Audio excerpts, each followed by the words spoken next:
to say hi and fist bump to everyone. Welcome on, what are we broadcasting on? We're broadcasting on Twitter Live and also on YouTube. So yeah, and how's everyone doing? And I'm just getting my cables here because I think I might have to actually plug my charger in. I'm not sure. Yeah, I didn't charge my device when I went out earlier, and I was there you go, kind of busy, but I've got a really nice, let me just check and make sure that this thing here, this very, very important little thing here is, yep, very good, it's installed. Yeah, I have a really nice battery bank that I got from Xiaomi, and yeah, it does a really, really good job.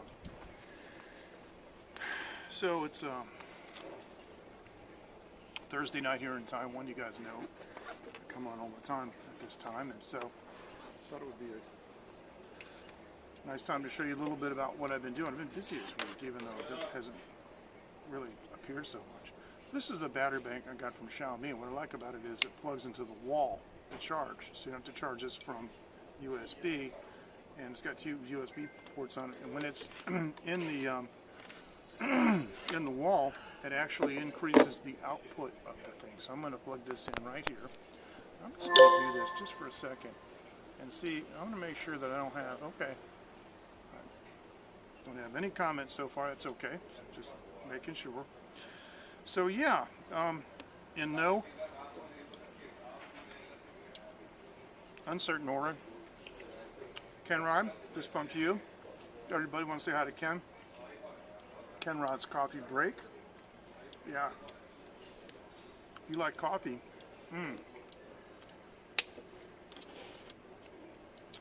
Yeah, I also like the how-tos, you know, how to do stuff, because I know all about brewing tea, but almost nothing about coffee.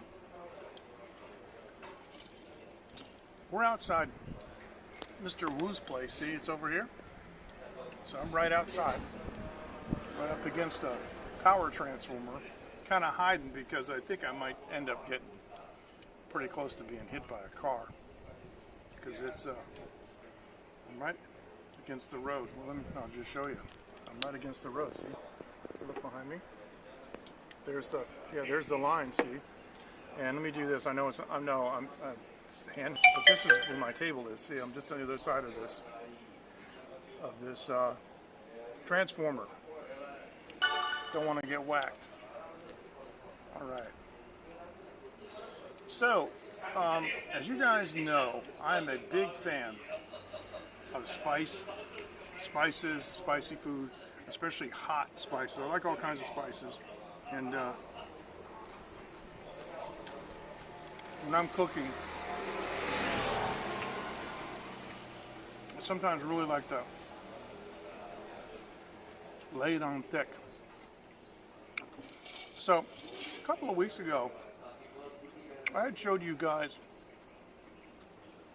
a little packet of, I guess this is a kind of chili flake that that my wife's my sister-in-law gave me from South Taiwan. And it had some, well, it was very spicy, but it also was aromatic. We would say hen xiang in Chinese, as well as hen la, which would be hot spicy. I'm just looking at this piece of board he's got out here. It's kind of weird. It's like a pegboard. So there were actually some ma la type spices, and what those are is, in Chinese cooking, there's actually two kinds of hot, and there's a cold hot, which isn't actually like, you know, it doesn't actually like burn you with spices. It basically numbs you. Now here comes the car. See how close he comes to me.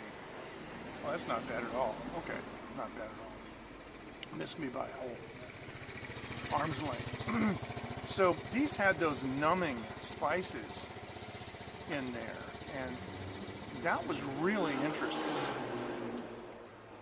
So I decided to make some hot oil, and I love hot oil. We call that layo in Chinese, right? But I wanted to do it a little differently than other kinds of hot oil. So I used my 8-inch Dutch oven instead of building a fire, which I originally wanted to, but I didn't have enough time.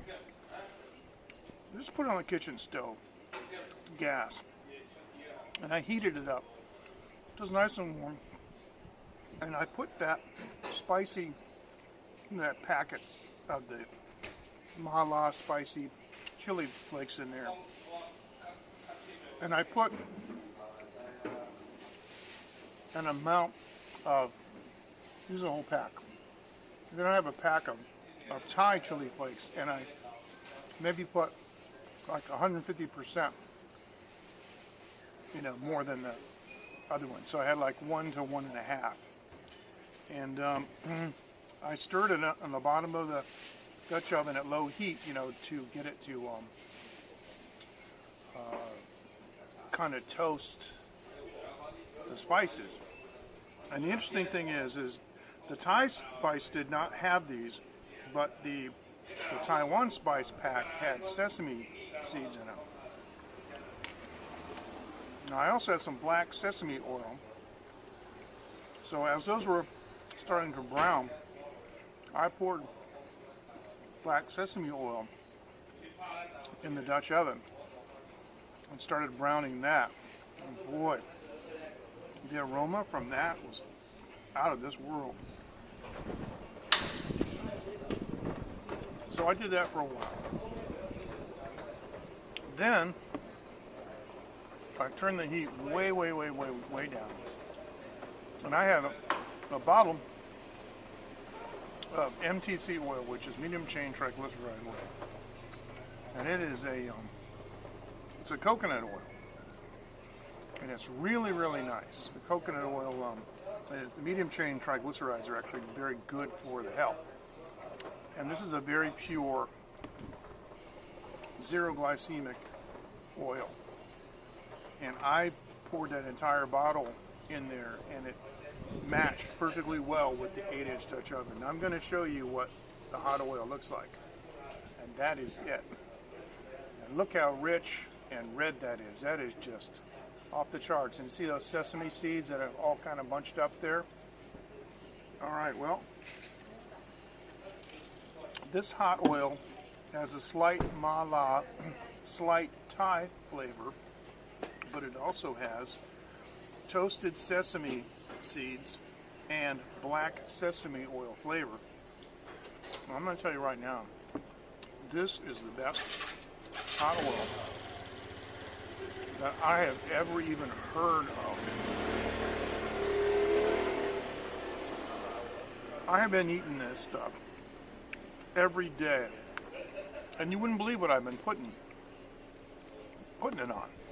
I cut up some cheddar cheese and put the cheddar cheese in a bowl and drizzled this oil on top of it, and I thought I was going to die from sheer happiness.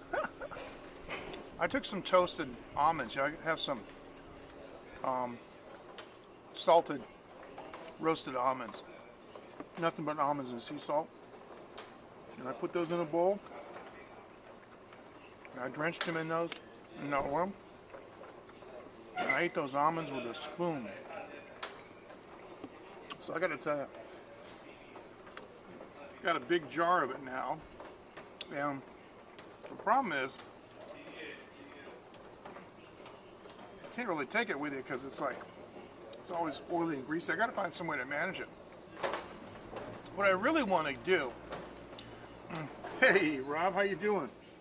And greetings from Taiwan. Say hi to everybody in the 50s dining. I'm glad you're able to go out and actually get something to eat. What I want to do is I want to get a spray bottle like this with that hot oil in it and go to my food and spray it like that. That's what I want to do. Of course, people think I'm nuts, but actually Muji has a different kind of container. It's a flip top that has a hole in it that's meant to drip things on. But the problem with me is I like this oil so much I just want to pour it on. But I was thinking about getting one of these bottles and just spraying it, because that would like really do it. So that is the hot oil. And it is incredible. I wish you could try it. But what I'm going to do is I'm going to find a way to take that out of the house. I'm going to bring it down here. I'm going to show it to Mr. Wu, or maybe some of the customers, and see if I can't get their comments. That'd be cool. Now tonight, I'm drinking some more of the Tondenya, and it is just so pleasant. It is like liquid butterscotch. If you get a chance to grab some of that, I'll show you what the label looks like. If you get a chance to grab some of that, come on, man. Get a chance to grab some of that. That's what you should do. Tondenya. That's an A on the end. Made in the Philippines. This is a Manila Rum, and boy, you can really taste the molasses. I would say, you guys have heard me a million times talk about Old Monk from India. Well, that is very similar to Old Monk. It's not as dark, it's not quite as rich, but it definitely has the same flavor family. All right, now, the title says Hot Oil, Volcano,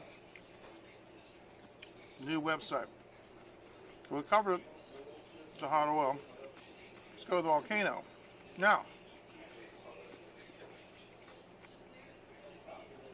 on the island of St. Vincent, there's a volcano. And I have an app called Volcanoes. It's really cool. It does earthquakes and everything. It's a really nice app. And it has a section on this. So let's blow this up. This is the St. Vincent volcano. Eruption style, effusive. So it's a lava dome extrusion. We want to do this. I don't want to. And I'm going to move that up in a second. So you read that, but it says it's the northernmost and youngest volcano on St. Vincent Island, which is St. Vincent and the Grenadines in the Caribbean. Okay, so the crater formed in 1812, and if you look where it says last eruption was 79. Now it's 2020. It's almost like it's like an anniversary, right? And so anyway, you can just let me just pop this up, and you can just read the rest of this. Let me see. I guess you can. Let me move that over here a little bit. I think you see it better without the. So there it is. It says that much of the northern end of the island was devastated by a major eruption in 1902. Excuse me, that coincided with a catastrophic Mount Pelée eruption on Martinique. So, why are we talking about this? Well, it turns out that our longtime viewer and supporter, Hoodoo's Tea, which many people know from Periscope, right? She apparently went there when she was a little baby, and her parents have a family home in that country on the next island south, St. Vincent. Now, this is the Caribbean, so nothing is that far away. So, from where Hoodoo's family home is, her sister's there right now, to the volcano on the next island. She said it's 25 miles. So that's like 32 kilometers. Anyway, for a volcano, yeah, volcano can hurl stuff 25 miles without even, breaking a sweat. So the only thing that they would be protected from It's like the lahars and lava flows because they've got an ocean between them and the next island. But anything in the air, any of the dust, the ash. So here's the thing.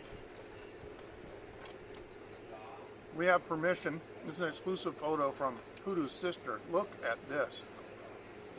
And that was taken from the island where she lives. You see what I'm saying? This is, right. This is the volcano that's on St. Vincent, and she's on the island below that. I mean, look at that. That is just, that is awe-inspiring. I can't even tell you what the altitude of that is, but that is, well, put to you this way. Flights in and out of St. Vincent are going around that. They're not going through it. Wouldn't surprise me if the flights are completely canceled. Now, we also have another Taiwan Live TV exclusive, and this is a video, and I'm going to turn off my microphone so I can play the video. So here we go. And this is a gentleman who's a pastor on that island, and he's showing, well, it's self-explanatory.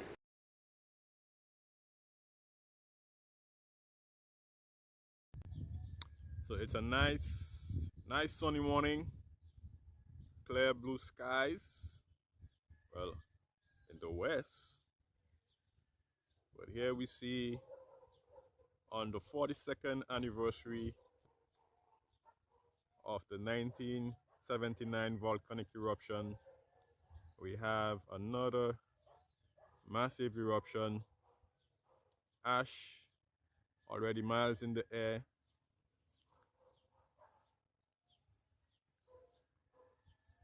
So those folks who started to clean up already, they can say that is a good thing because they have more cleaning to do. Ash already going towards Barbados.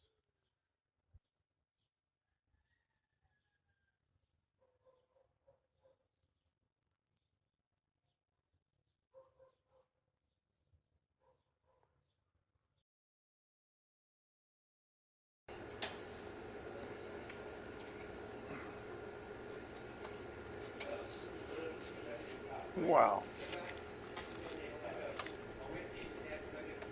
That's incredible.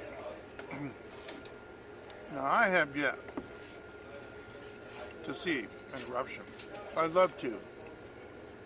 But I'd love to be about 200 kilometers away with a pair of binoculars. But I've been to some volcanic places. And Taiwan actually has several dormant volcanoes up north. They've been dormant for a long, long time. Like, they're prehistoric. But Taiwan is a very geologically active place, and we have earthquakes every single day, and hot springs water everywhere. Up in Yangming, area Yangming-san, they call it Yangming Mountain, the park up there. The very first night I ever came to Taiwan, it was April the 18th in the year 2000, and I went up to Yangming Park about 11 o'clock at night, and I smelled sulfur everywhere. And I saw and heard hot springs water just sputtering out of fissures. So when I was on Bali, we went up to Mount Batur, and that's a volcano, and that erupted in the 60s. And they got all kinds of coffee shops and stuff around the edge. There's actually a caldera lake around there.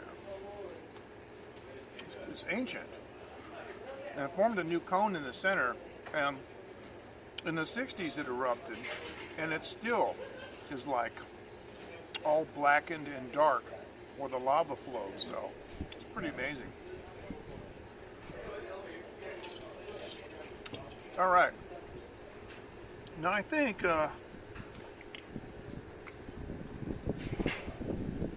everybody might be busy today. Not too many viewers, or at least too many comments. All right, so that was our volcano update. So we got the hot oil and the volcano. Now the next thing is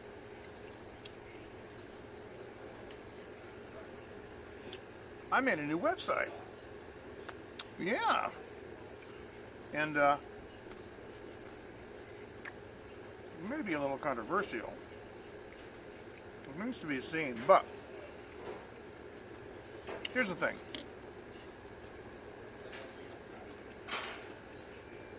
I'm a moderator at the Tascam forums. That's a forum for people who use Tascam equipment. And I have a few pieces of Tascam equipment. And after being there on the forums for a while, you know, people recognize, you know, my contributions as an audio guy, you know, and they eventually just gave me moderator privileges. And so there's only 3 moderators and there's an administrator. But I've been working with the other moderators and organizing the forum and making it look really nice.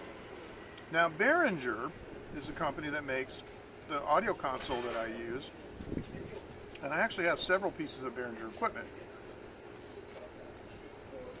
I'm going to say this. The official Behringer forum is a mess. And all the users, and I mean all of them, are very frustrated with it. And it's because the forum is supposed to be a knowledge base. See, someone asked a question like, why doesn't my USB port connect properly, or something like that, or whatever it is? Why can't I get all channels out of my USB connection? And so it's a thread, and people, you know, make suggestions and so forth, and then finally, you know, at the end of it, there's a resolution. So what happens is that becomes a valuable piece of technical knowledge that future people can look at, right? But guess what? With the Behringer forum, it's like going down a black hole. You know, you can't find anything. It's extremely slow, because what they did was, I asked them, they built their own forum from the ground up. Just, you know, they're website coders. And excuse me, but, you know, if you have a web hosting account and you have like cPanel access, and a lot of you will know what I'm talking about, where you buy a domain, you know, and you form a cPanel account for that domain, there must be a half dozen or more already pre-made, super fast, super efficient forums. There's no need to there's a lot, you know, a lot of people spend so much time reinventing the wheel. I have a story about that too, that if I remember, I'll tell you when I'm done with this. But here's the thing. I had seen yesterday afternoon yet another guy complaining about the forum, how it sucked and can't find anything, and it's, you know, blah, blah, blah, it's not useful. And I decided that it was time that someone form an unofficial forum that Behringer users can share everything that they need to share and talk about whatever, you know, we need to talk about. And 7 hours later, there was a new website. I spent a good portion of today tweaking it, and I still have to do, it's brand new, I still have to do a lot to it. But I'd like to show you, now I may, okay, All right, this is the URL, and I'm going to move it down here. It's called Behringer.world. Now I am using the Behringer name. This is why it's controversial. It's not officially Behringer. They may actually issue a takedown, but that's okay because I already have a backup plan, and I can just put the forum on my studio website, Phoenix Media Forge, because you know it doesn't matter where it is. It just matters that people can use it, and it's actually it's a PHP BB. It's a very old style forum, but I tell you what, it is fast as lightning. I have an excellent host, Daythorn, Dathorn. I actually have a hosting account with them, and I can build up to 20 websites if I want to, which is great for someone like me because I have like 6 or 7, I forget. I have 6 or 7 websites. I own a bunch of domains. I manage all these websites myself, like TaiwanLive.tv is one of my sites. And PhoenixMediaForge.com. Anyway, if you get a chance, just take a look at Behringer.world. It does one thing, and one thing right. It is nothing more than a forum. And,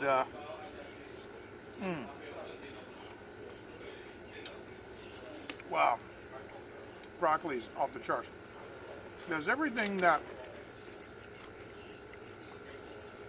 the Behringer forum people really want, which is to be able to upload scene files or have documentation areas they can download, private messaging, so forth, searches, just so. I'm really happy because in the basically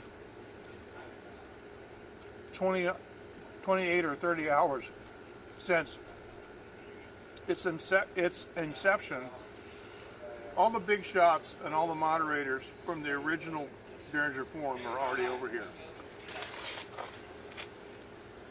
So this may not age well because I may have to get rid of this, but for now, it's called Behringer.world, and it is the unofficial Behringer forums site.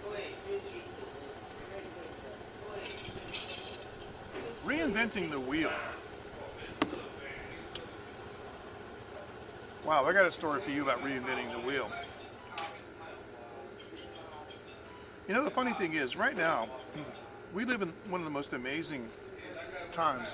There's never been a time like this before in history. Hey, Matthew, fist bump to you. All right. Well, we have had so much access to information. When you look throughout history at different civilizations and different cultures and the engineering that they did, it's very clear that ancient engineers were just as smart, if not smarter, than modern engineers. Of course, they didn't have computers or calculators, but they had to rely on more crude tools for fabrication and measurement.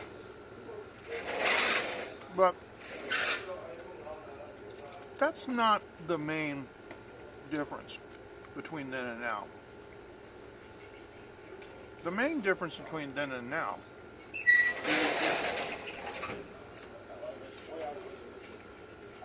is database, the compendium of ideas. Because you'll see, for example, especially in mathematics, where different civilizations have solved the exact same mathematical problems completely independently at slightly different times. See, nowadays, a lot of countries actually don't do R&D. They just do R. They scour the web for papers and ideas that other people have published. But imagine having a company in the mid-'80s. There's no internet. It's hard to imagine, isn't it? And you're working on something, and you have no idea if anybody's done it before. Am I reinventing the wheel? Is there a better way? Slide TV over.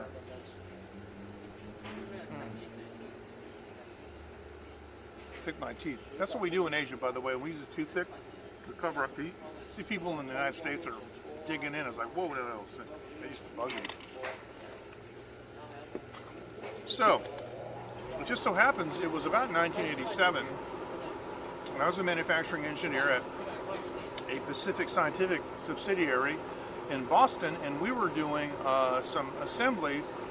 We had a big Toshiba, kind of I guess it was a MOSFET. Anyway, it was a power module, and it had to be bolted on a heat sink. So we had to have heat sink compound. You know, it's a white thermal grease. It has to be applied to the back of the device, and then the device gets bolted down onto the sheet metal. So I was talking, you know, with the company that makes the thermal grease, and they came to our factory, and we're talking about, you know, how much of it do we actually need to put on and so forth.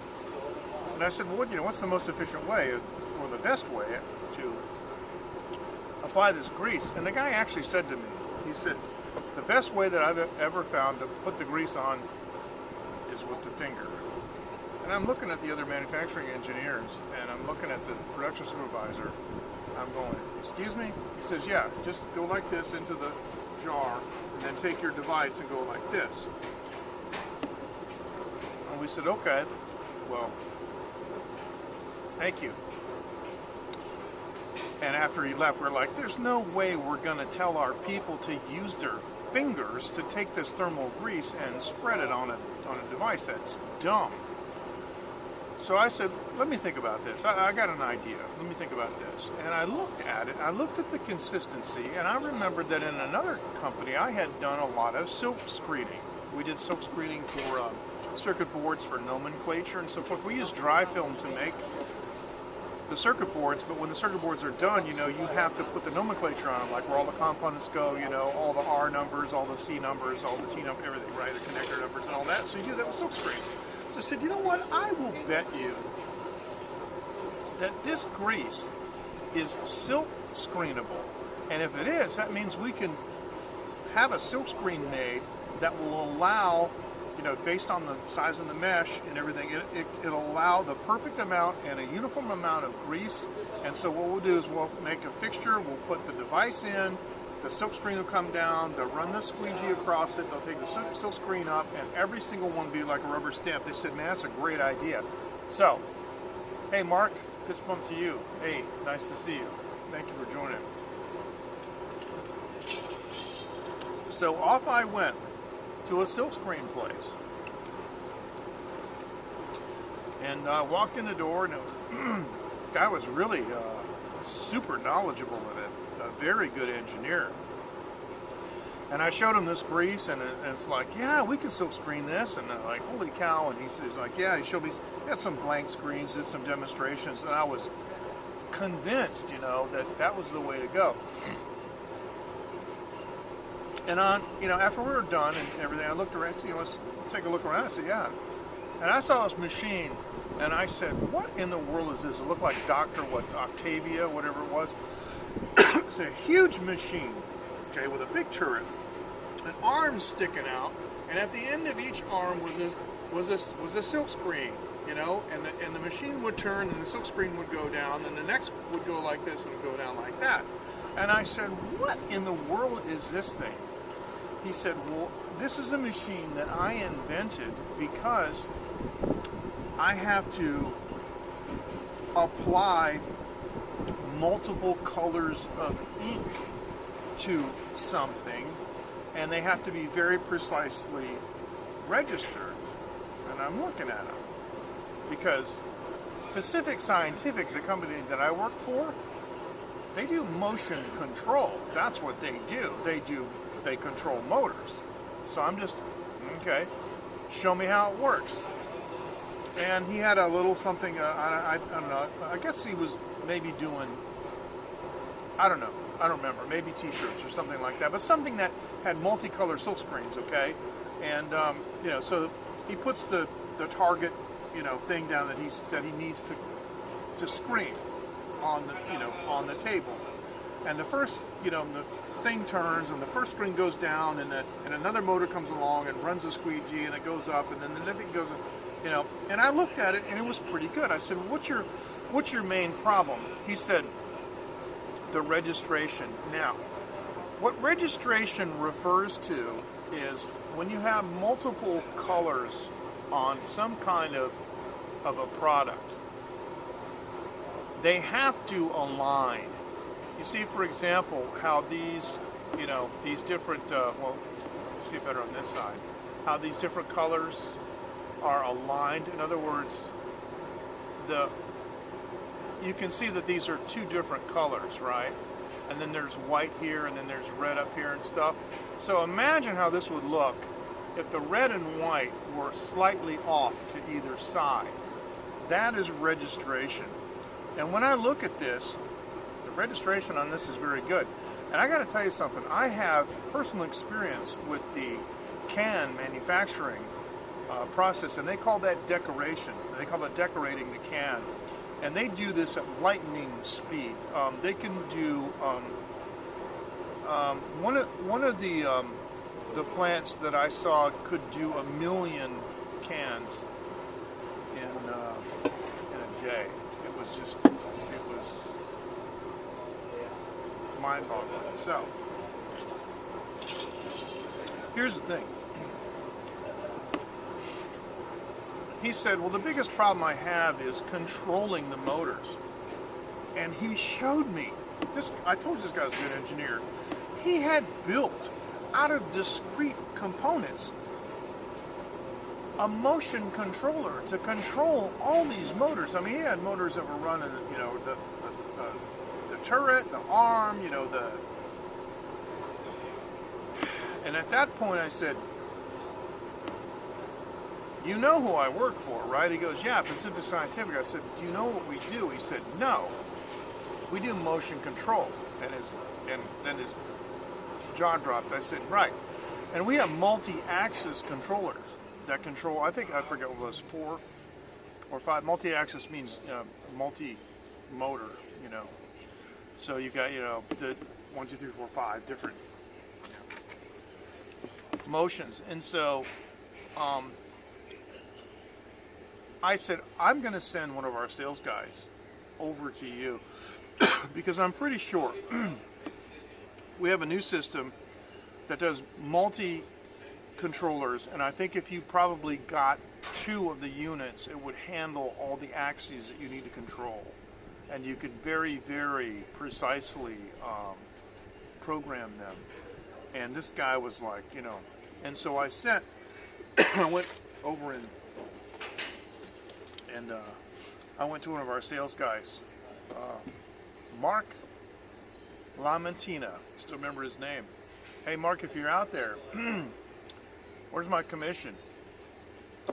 Because apparently he went there, and he blew the guy away, you know, with a catalog of stuff that we had. And apparently, the funny thing is sometimes you do these things, and you run across these people, and you make these connections, and you never hear fully, you know, the story of what happened. But I did hear that Mark Lamantina made a sale. That guy bought some motion controllers, but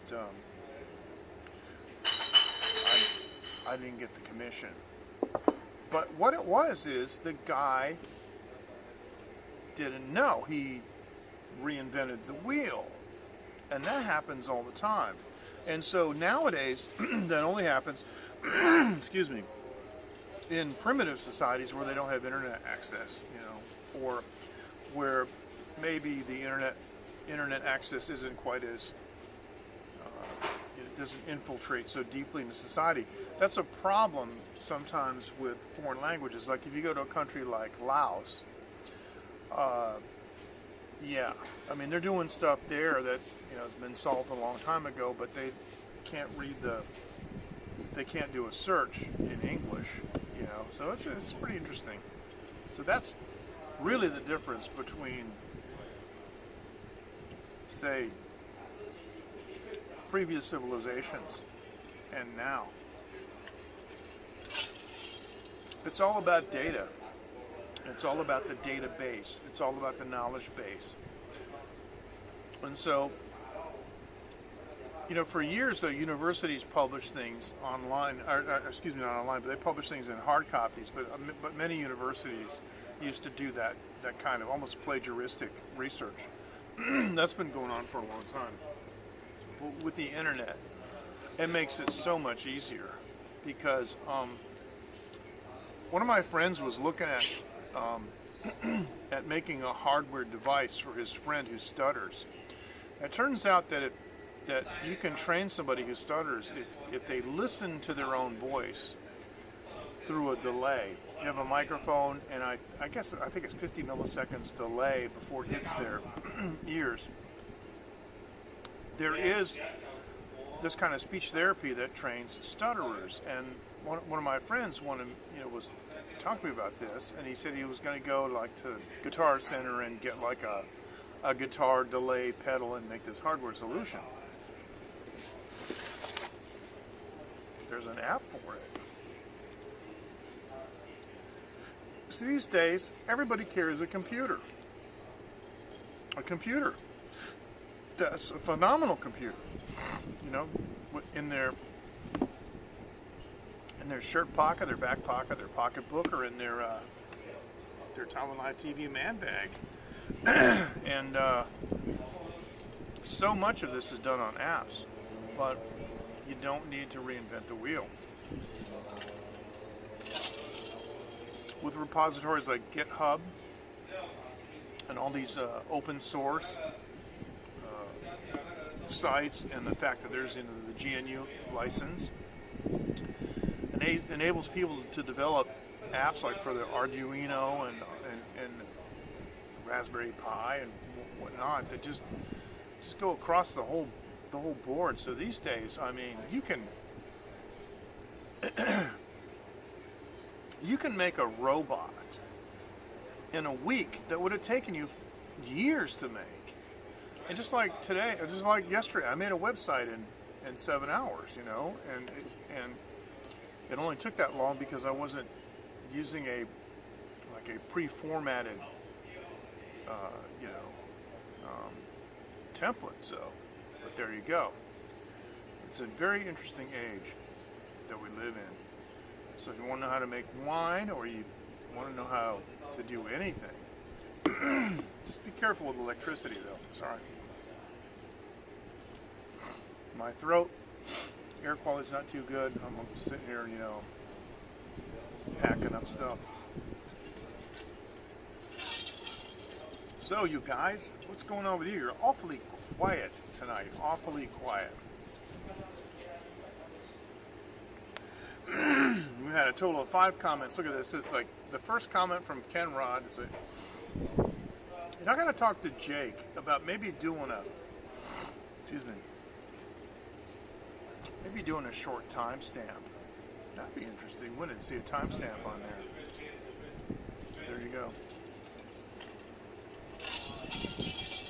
I think a timestamp would be interesting.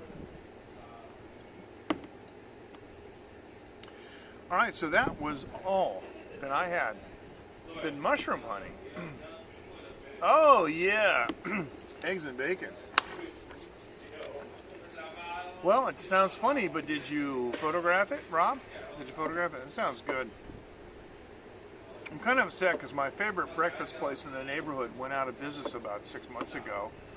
I used to go in there, and I walk in, and as soon as I walked in, the lady said to me in Chinese, same thing? Yep. Which is a 4-egg omelet, 4 orders of cheese, 4 orders of bacon, that thing was mound up about this high. 0 carbohydrates, 0 glycemia. I mean, it's just incredible. So, unfortunately, no. Okay. and Matthew says he's been mushroom hunting. Now, did you get any pictures of that? I would find that very interesting. I knew a lot of Russian people. That was a very common thing, I think, in Russia, because all the Russian people that I know that moved to Lynn, they all were avid mushroom hunters. We had a place called the Lynn Woods. And they wanted to know if they could go in the Lynn Woods and hunt for mushrooms and do whatever you want in Lynn Woods. But, I ran across something the other day. If Ken, you're still here. Ken, years ago, I'm talking like maybe 4 or maybe 4 or 5. Well, share those with me, and I'll show them on late night. I'd love to see that. That'd be great. I wish I could try them. I love mushrooms. I just had some mushrooms here on the stick. Gosh, I just lost my thought. I can't stand when I lose my thought. Oh well, it'll come back.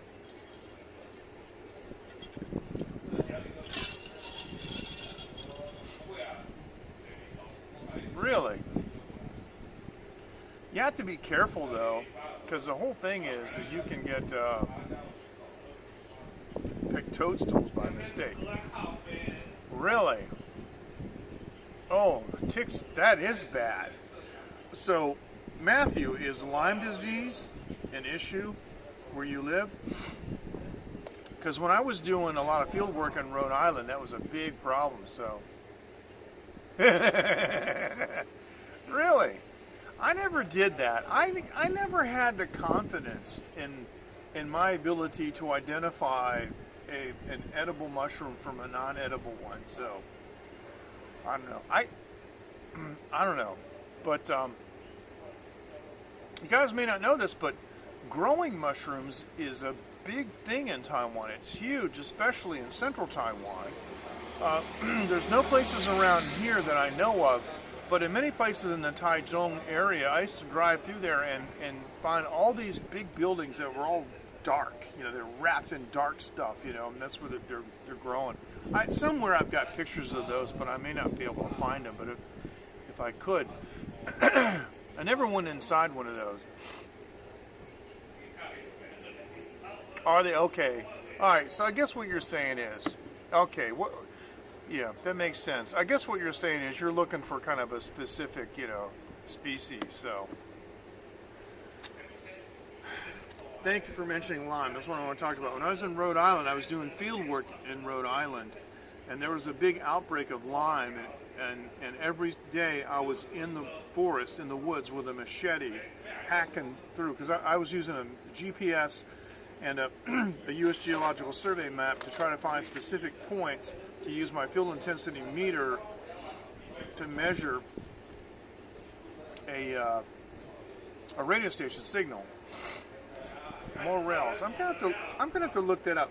Matthew, seriously, in our late night group, please post some of those pictures. I would love to see that. I really enjoy that stuff. You know, the thing I like about the late night group is not that I get to talk about what I'm doing. I love it when you guys share what you're doing, like the things that Hoodoo's T shared the other day about the volcano, you know, and Nicole, what she was saying about her experience in the workplace, you know. I love this kind of stuff. I dig it, so. Thank you. Thank you. Oh, I see it. I see it. You know what? Hang on. Hold on. We're still live. Okay, watch this. This is the power. This is the power of Prism Live. Now, you just shared that. I'm going to go to the studio and watch this. I'm going to add this right now. Hold on. Ladies and gentlemen, this is a shot that Matthew just shared with us just now. Talk about the power of Prism. Look at that. Now, what are we looking at? What are we looking at in this picture? I'm going to blow this up. Oh, that's them right there, isn't it? Yeah, no kidding. Yeah, well, we don't mess around here. That's what that is, right? Okay. So, I'm gonna be stupid, but I mean, that's these guys right here, right? Those guys. That's it. Those are them. Okay. Well, I just want because I don't know what I'm doing. Okay, seriously, I don't know anything about them. So, whoops. Sorry, I want to get out of here. All right. So, excellent. That's fantastic. Wow. So you're right, they are. They're very, very, very distinctive. Wow. See, what I love about Prism is that what I did was the notification shade came down and said that you posted to the late night group, so I clicked on it. My phone switched to the late night group, but kept Prism in a little thumbnail. Now, you guys did not lose me at all. Am I right? I mean, continued broadcasting. That was fantastic.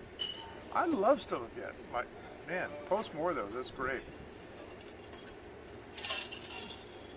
I'm going to show that little segment to Jake.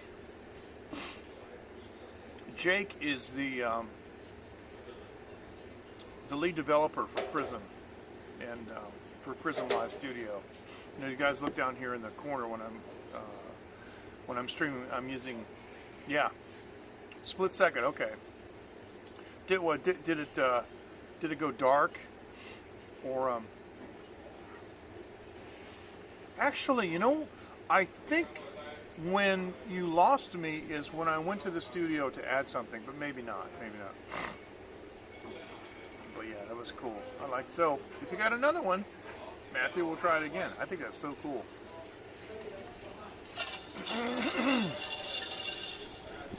Yeah, which also means, you guys know this, because sometimes I'll be streaming and there's a problem. And because I'm streaming and there's a problem, you know, you can't, like, reply and answer. So, okay, so Matt, we're going to, oh my goodness, we're going to download this right here. Now we're going to go back and, okay, that just blacked out when I went, okay, I see that. No big deal. Okay, no big deal. Oh, this is fantastic. Look at this. We're going to go to media. Woo-hoo-hoo.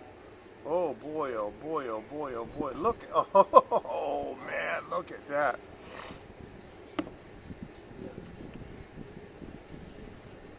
Well, that's fantastic though, Rob. I love that. I mean, that's fine. I don't consider that even to be a glitch or a problem. Yeah, you're right. They are very distinctive. I don't know if I've ever seen those kinds of mushrooms, Matthew. But I guess you're right. You couldn't have mistaken that for anything else. You know what I mean? It doesn't look like a toadstool. That's for sure. So, but you know, here in Asia we have those black mushrooms, and of course you got those in the States too. But when I was younger, the local Chinese restaurant in my town had a dish called black mushrooms and bamboo shoots. It was made with sesame oil, and it was utterly fantastic. It was unbelievable. I don't know.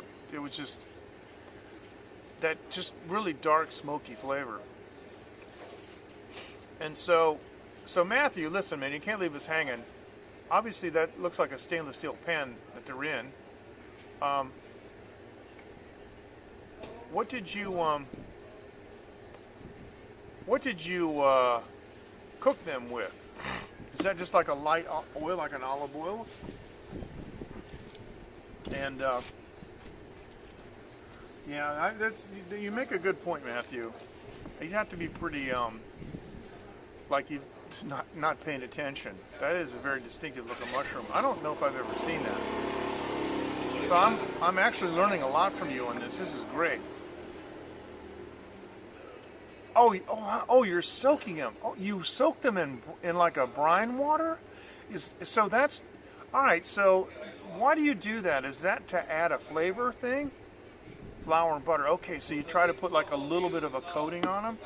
Man, oh man. I mean, that was me. I mean, I'd be putting garlic and hot peppers and just all kinds of stuff in there. It's just got to have some shrimp and so they got to have some carrots and onions. But that's just me. But yeah. Oh, soak for 24 hours. Okay. I didn't even think about that, but you're absolutely right.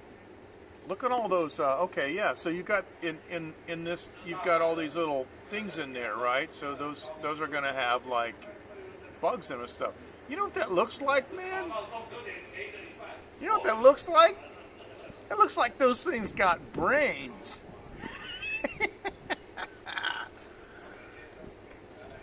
They got brains, mushroom brains. Oh man. That's unbelievable, man.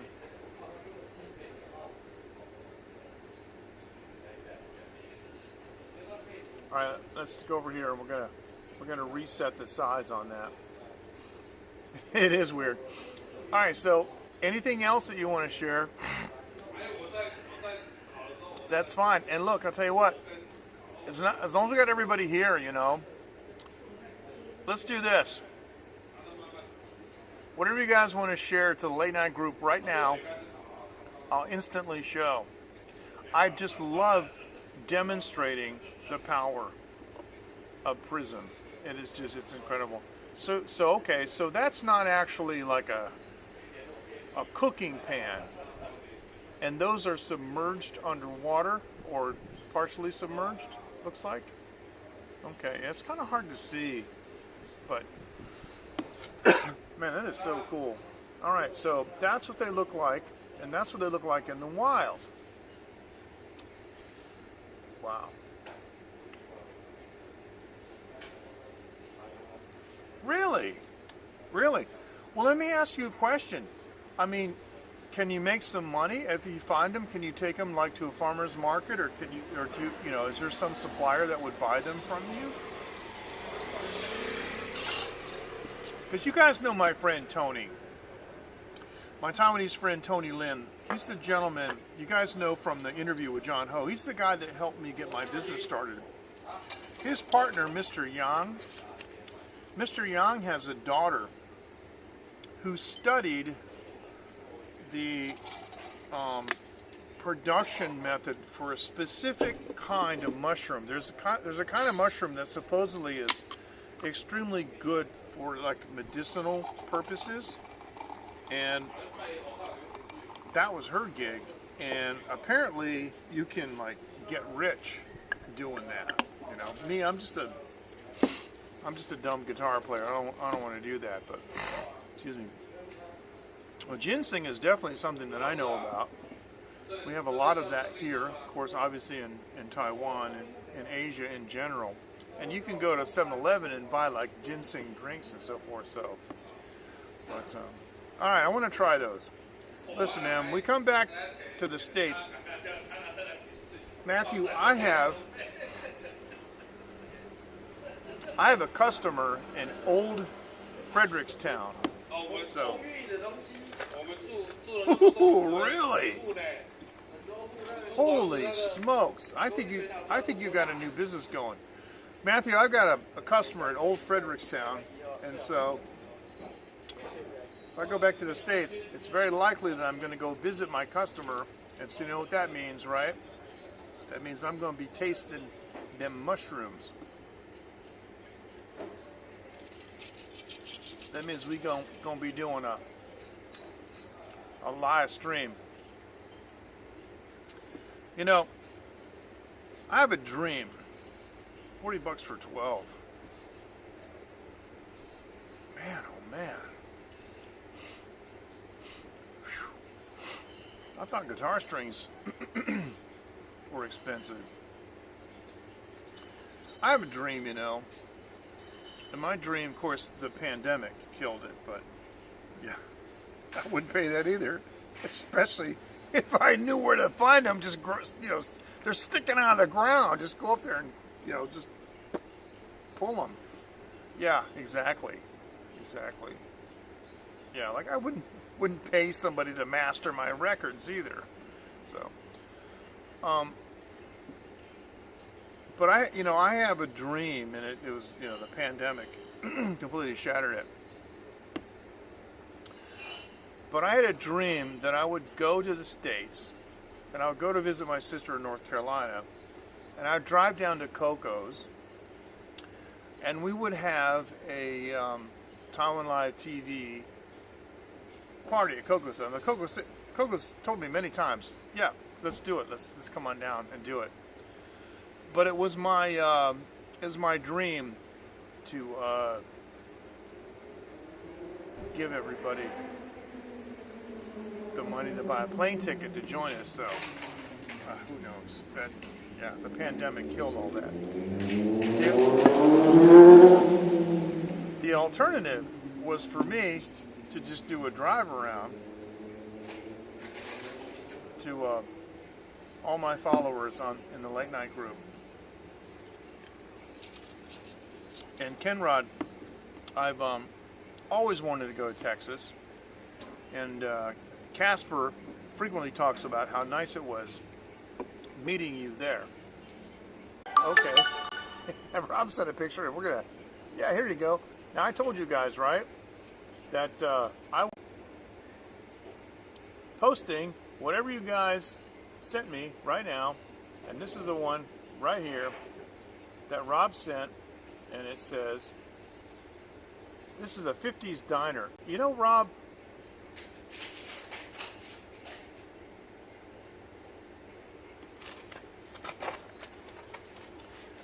I gotta tell you, that postcard that you sent to Phoenix is still on my fridge. And it says that you hope that you can show Phoenix that view. And every so often, Phoenix and I look at that. And I say, someday, Pumpkin, we're going to go meet Uncle Rob, and he's going to show us around. And she's going to call you Uncle Rob, and I know you won't mind, but it would be an absolute honor for me to sit across the table from you and your wife, Beck, with my family, at the 50s diner, and just have an old-fashioned sit-down breakfast, American style. That's part of my dream. That's fantastic. Okay, Rob, what you got to do now, we're going to show the power of Prism. What you got to do now is you got to go over to your favorite waitress or waiter, doesn't matter, and tell them that your friend right now is doing a live stream and would like a picture of you and them together.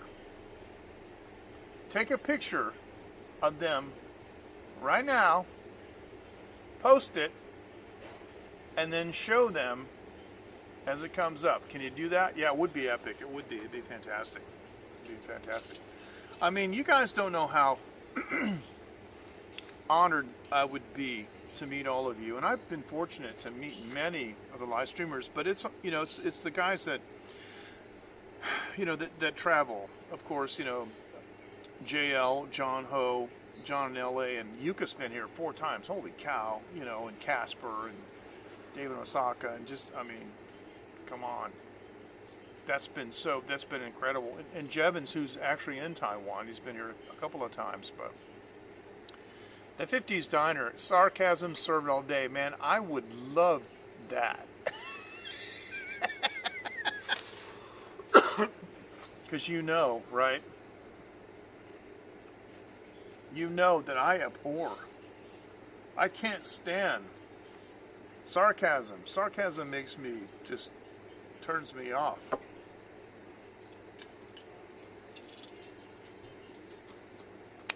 I'm in the mood for something else. I got some mushrooms.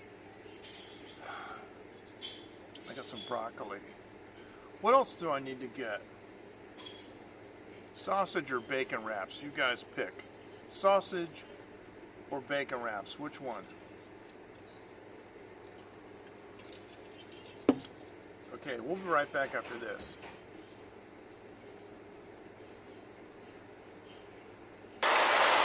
Hi, this is Dave in Osaka, live from Greenland, and you're watching Taiwan Live TV with MJ Klein.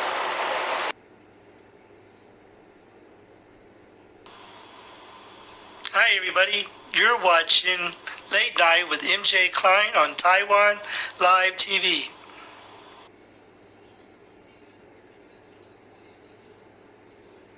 Gentlemen, thank you so much for doing those incredible bumpers, and I still can't believe, I mean, how many times have I said this? I can't believe that Dave was in Greenland on a boat, you know, in an ice field and said, "Gone it, man, I gotta do a bumper for MJ." I mean, who does that? You know who does that? You know who does that? This is who does that. Are you ready for this? Okay, it's like this. Come on.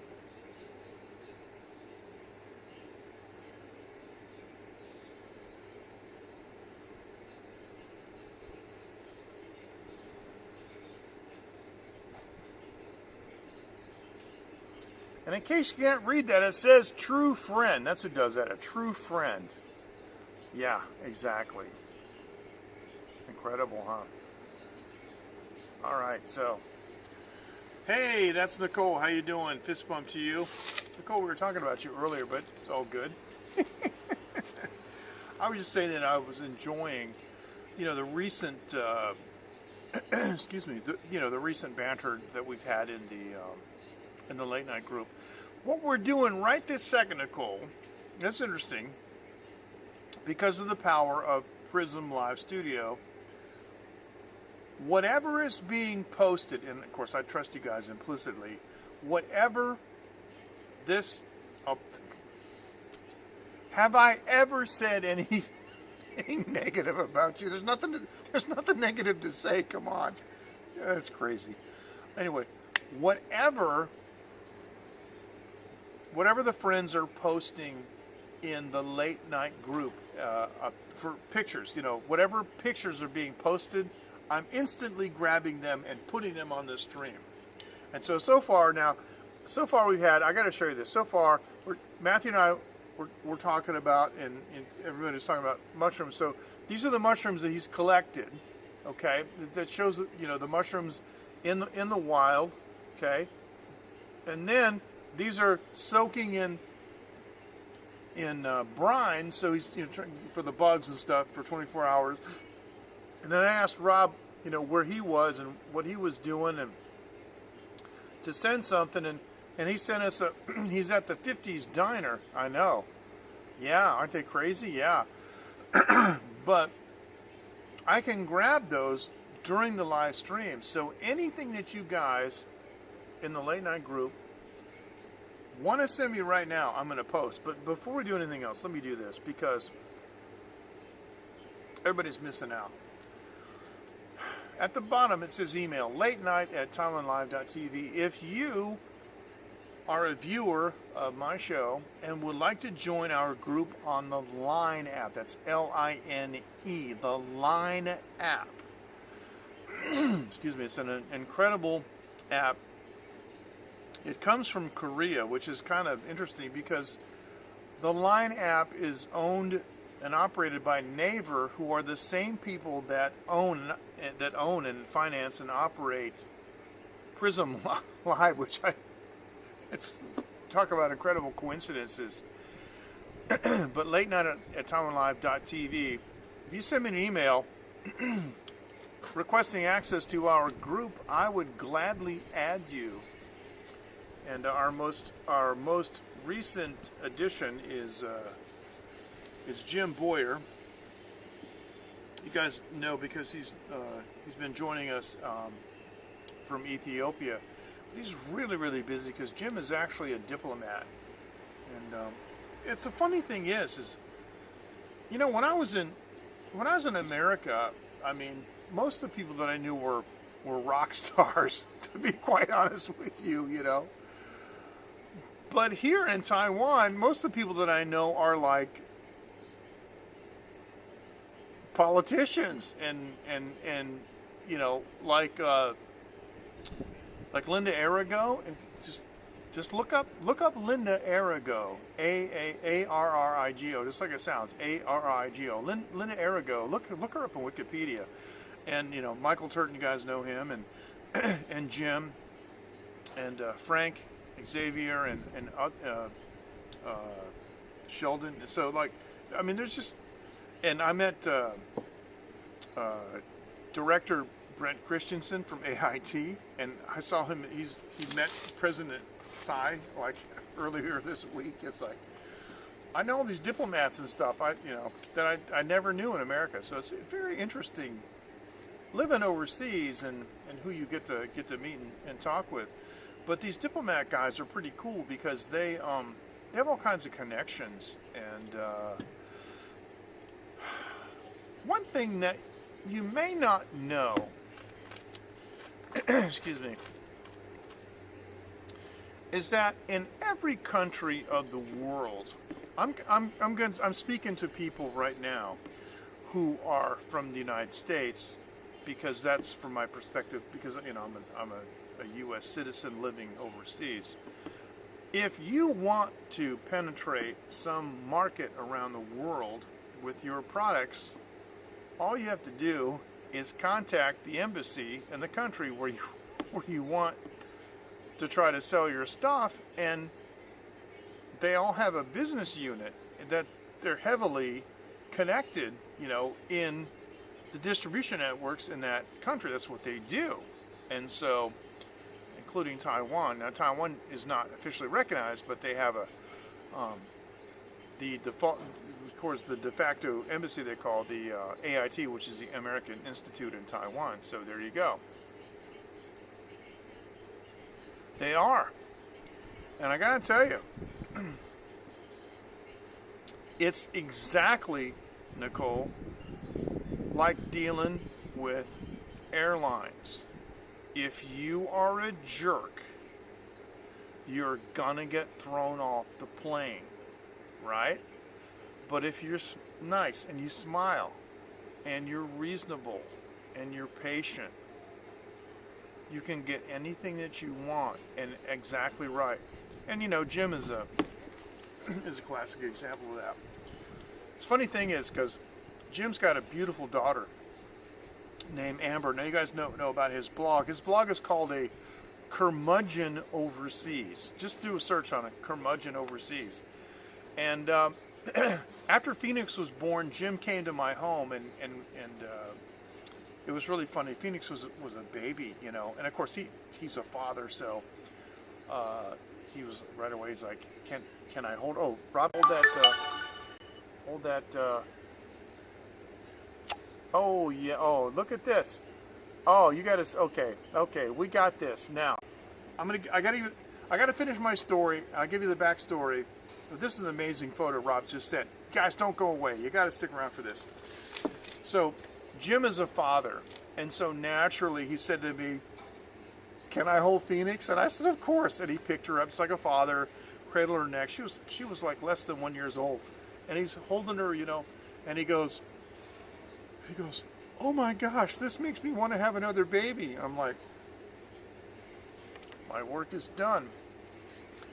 Okay, now for those of you who just joined, we are doing instant photos. Gosh, we should have done this a long time ago. I don't know why. Nice picture, right, Nicole?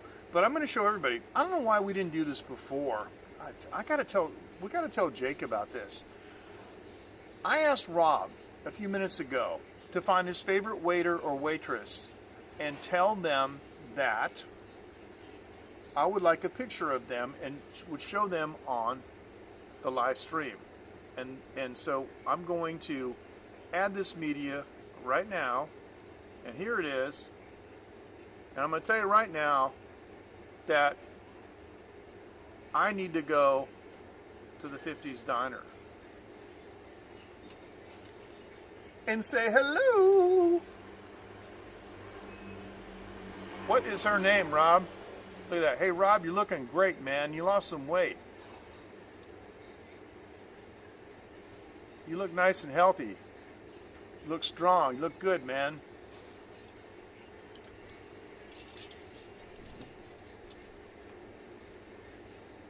Wow, what's her name? I love that Route 66 emblem in the back. Fantastic. Melissa.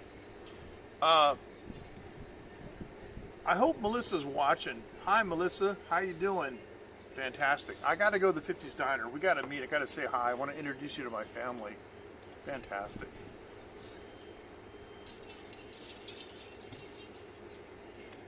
All right. See, this is the power of Prism Live, that we can grab multimedia. Because if Rob were to send me, or anybody were to send a video on, you know, in the group, right? Yeah, I know. Oh, and that's you're absolutely right. Look at the hang. You're absolutely right about that. Yeah, sure. Yes, Kiss was one of the bands that I auditioned for in the 80s. Yeah, amazing. So yeah, if you were to send for example, a video, then the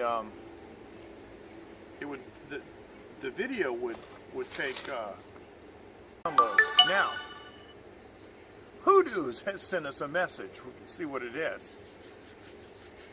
I wonder if Hoodoo's is watching. I don't see the. Okay, hasn't come up yet. I'm still waiting, but okay. I don't see Hoodoo's message yet. There it is. Oh, okay. Hoodoo says, how's the meal there?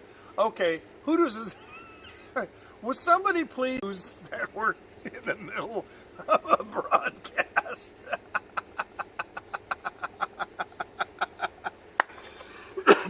Please tell Hoodoo's what we're doing. Yeah. All right. I'm going to take my medication. This is my heart medication. My cardiovascular system is in excellent shape for my age, especially, and whenever the doctors evaluate my cardiovascular system, they're always astonished, especially because my CoQ10 level. But I do have a problem with arrhythmia, and I'm going to take my arrhythmia medication right now. Because what can I do?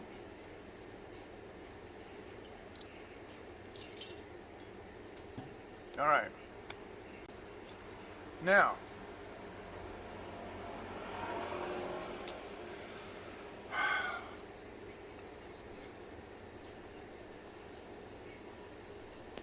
well, that didn't surprise me. You know, the funny thing is, right, is you remember years ago Donna Summer made a record called She Works Hard for the Money, right? And I actually like that record a lot. It's no coincidence that in the video they showed a waitress. She works hard for the money. Yep, they do. I've never understood why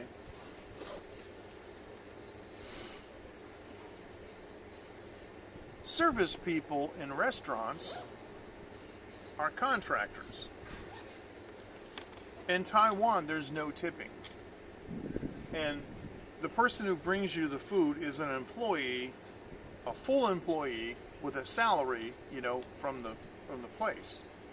And so when I went back to the States in 2018, I went to a restaurant. I felt kind of dumb. I said, "Excuse me, is this a tipping establishment?" And they said, "Yes." I said, "Okay, and what's the excuse me, I don't want to make a mistake. I would rather sound stupid. I didn't say that, but I said, what is the customary tip? And they said 20%. I said, okay. So there you go. So, all right. Now here's the thing. It's been an hour and 21 minutes since we started. We're going along pretty well. I'm going to take a restroom break, and what I want to do is I want to bring my tray in to Mr. Wu. And what I'm going to do is I'm going to pick out a couple other things, and while he's cooking, what I want to do is I'm going to go over here like this. I'm going to take a couple other things, and I'm going to head inside. This is live TV. How many times in the history of late night have I taken a restroom break live? Maybe twice? I'm going to now.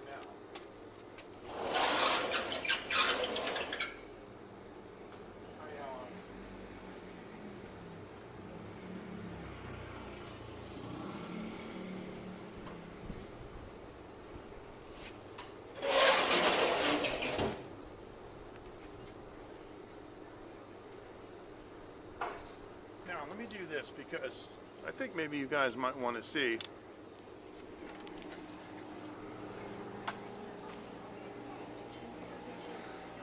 You guys want to see Mr. Wu cook? How many? 要看你煮菜可以吗? Hello. Hello. Hello. So there, you can like watch Mr. Wu cook this stuff. Okay, cool.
So while I was in the restroom,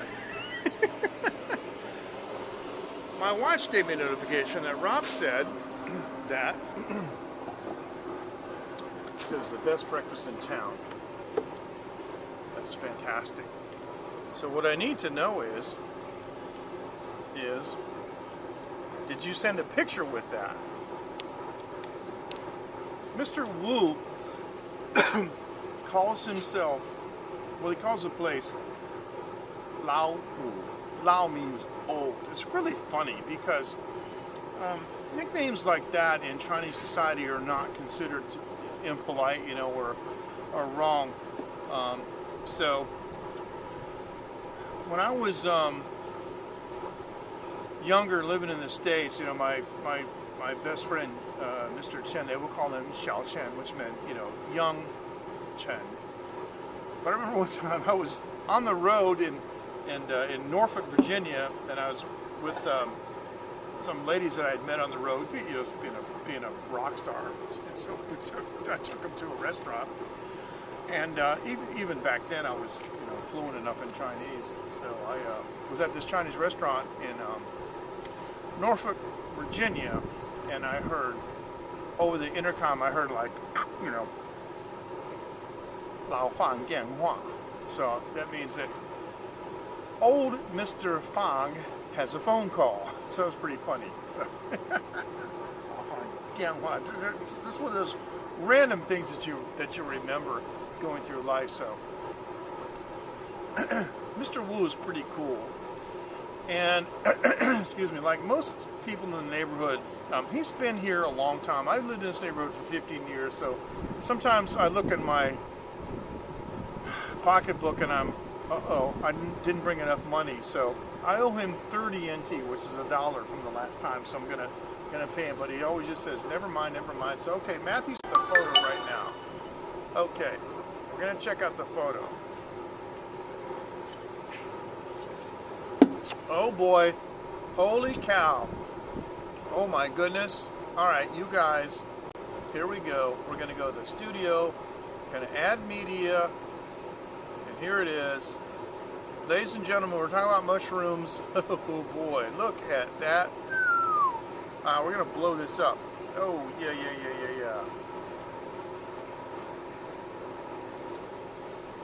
Oh man, look at that. Now you said that you put flour on that.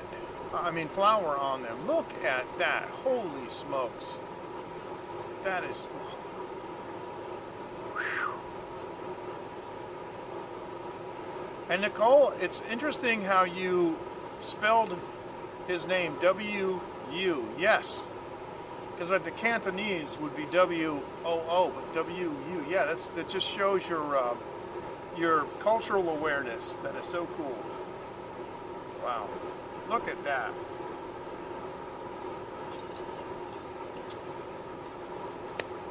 I'm going to have to do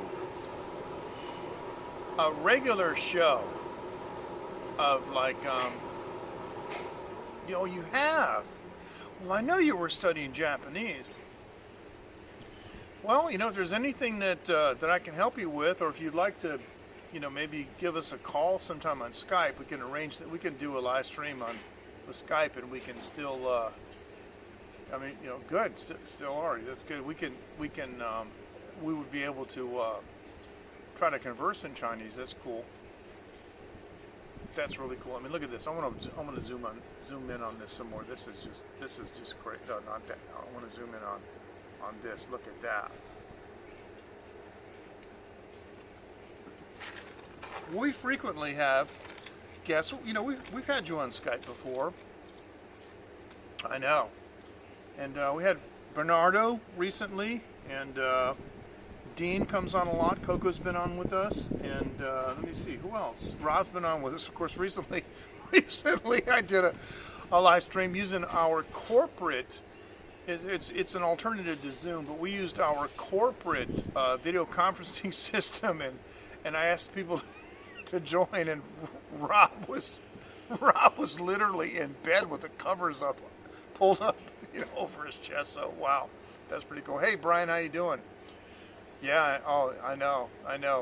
Well, I'm thinking like Bootsy barbecue sauce with mayonnaise or something. Shit.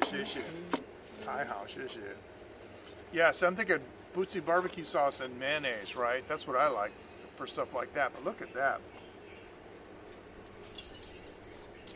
All right, so for those of you who just joined, we have a line group for the late night show. And what we're doing is we're posting photos that sent to the late night group. Hey Frank, how you doing? All right. Oh, it was a pleasure. Actually, I was wondering where you were. Good to see you. Fist bump to you. So what we're doing is in our line group that I have for the late night, the late night show, all of our friends that have joined the late night group are sending real time photos to me, and I'm able to capture them and bring them in. So let's do a recap. So we're talking about things that are going on, and Matthew said that he's been hunting mushrooms. So he showed us these are morels. He's hunting mushrooms, and he got the those are them down, towards the bottom, sort of of left of center, and then he showed us marinating them in salt water to kind of get rid of the, I guess, the bugs and stuff.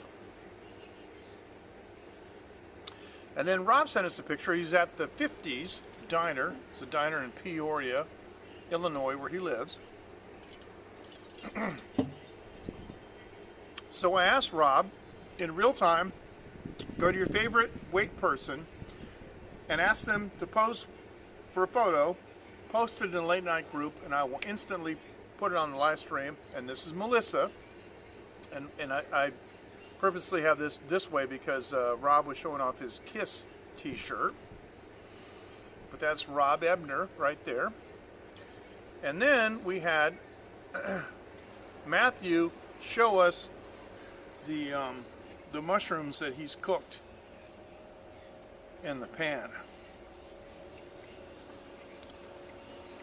with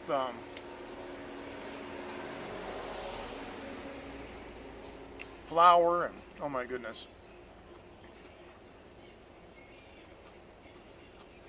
Okay, so it's still not too late. Did you guys tell Hoodoos that we were in the middle of the live stream? Because she's asking questions. Now Hoodoos, Frank, you're coming in at an hour and 30 or so. But Hoodoos, one of my longtime supporters and followers, she and her husband were living in Utah.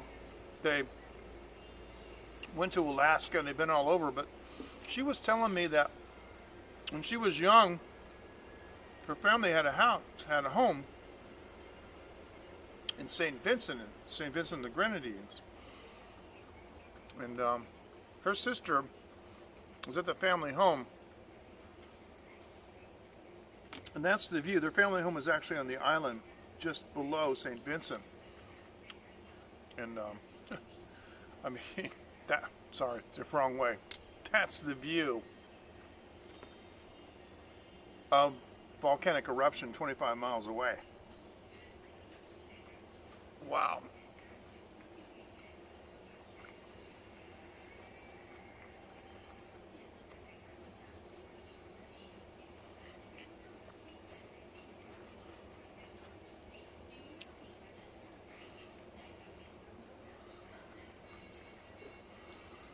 Rob,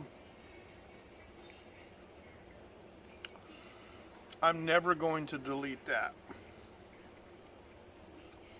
That is indelibly burned and etched on the live stream. Now, I took the restroom break and Mr. Wu cooked some more stuff. This is some Taiwanese sausage.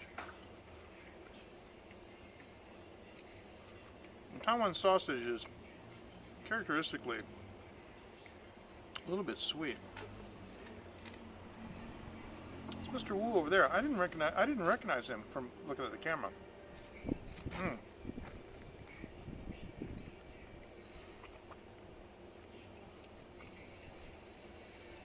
Really? So they took it off the menu. Oh, you might be right. Because one of the things, right?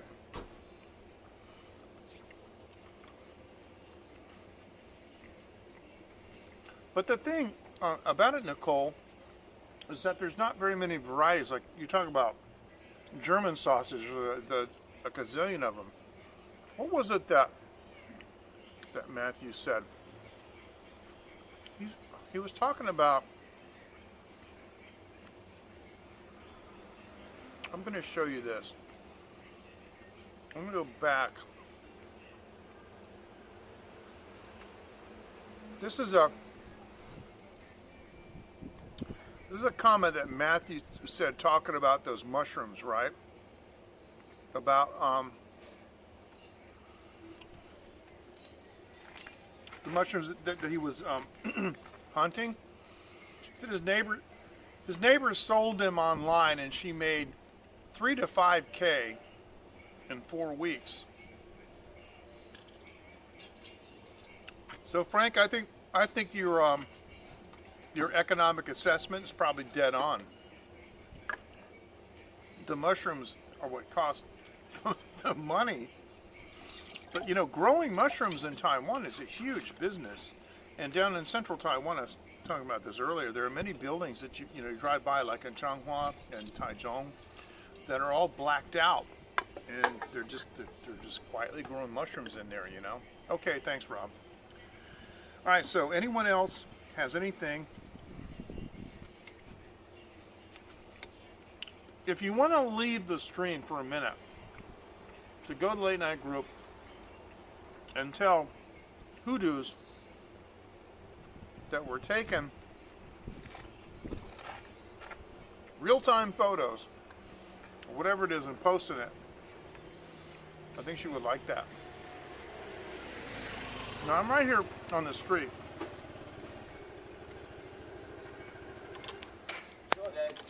This is Mr. Wu's restaurant right here. But I am on the road. See the line?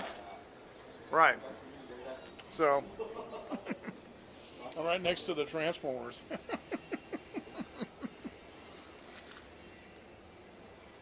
That's just how it is here. So Nicole, let me ask you this, because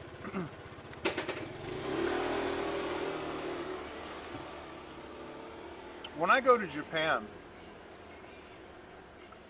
I can read the signs, like, the street signs, like, or if I'm in the airport and they have the gates and they show the different cities and stuff, right? Like Osaka and Tokyo and Kyoto and all that stuff. I can read all that stuff because it's all in basically Chinese characters. It's the phonetic Japanese that I can't read. But have you found that, for example, your study, of Japanese to be a benefit in your study of Chinese? That's interesting. Yes. So it's katakana that I can read, but it's the hiragana that I can't. Although I can read a couple things, like, the at symbol, I know what that means. That's equivalent to the Chinese de, meaning like a possessive. The kind of, what I'm talking about, the backwards at symbol? Yeah. So the thing is, right, is I don't even know how much I know. So much of it is second nature. And with Thai also, I can't read Thai at all, but when I hear Thai, and I understand it. It comes in your brain, and your brain just is amazing how our brains were designed to just decipher stuff. When my wife and I were, we actually got stuck in Osaka.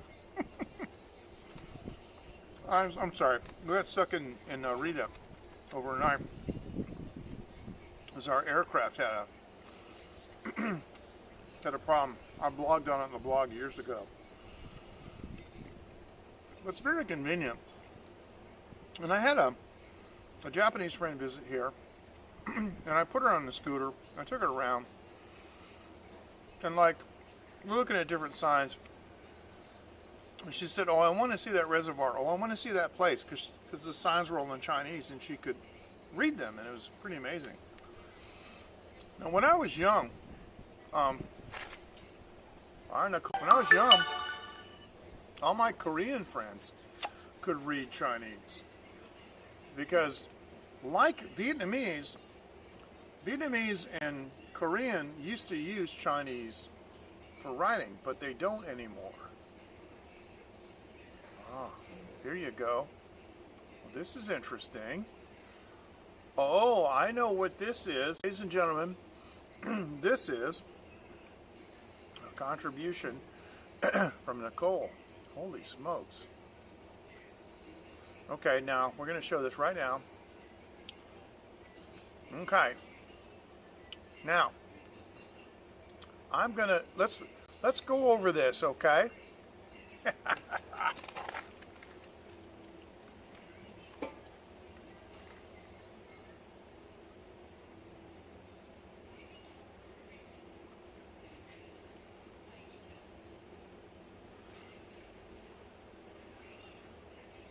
Oh yeah.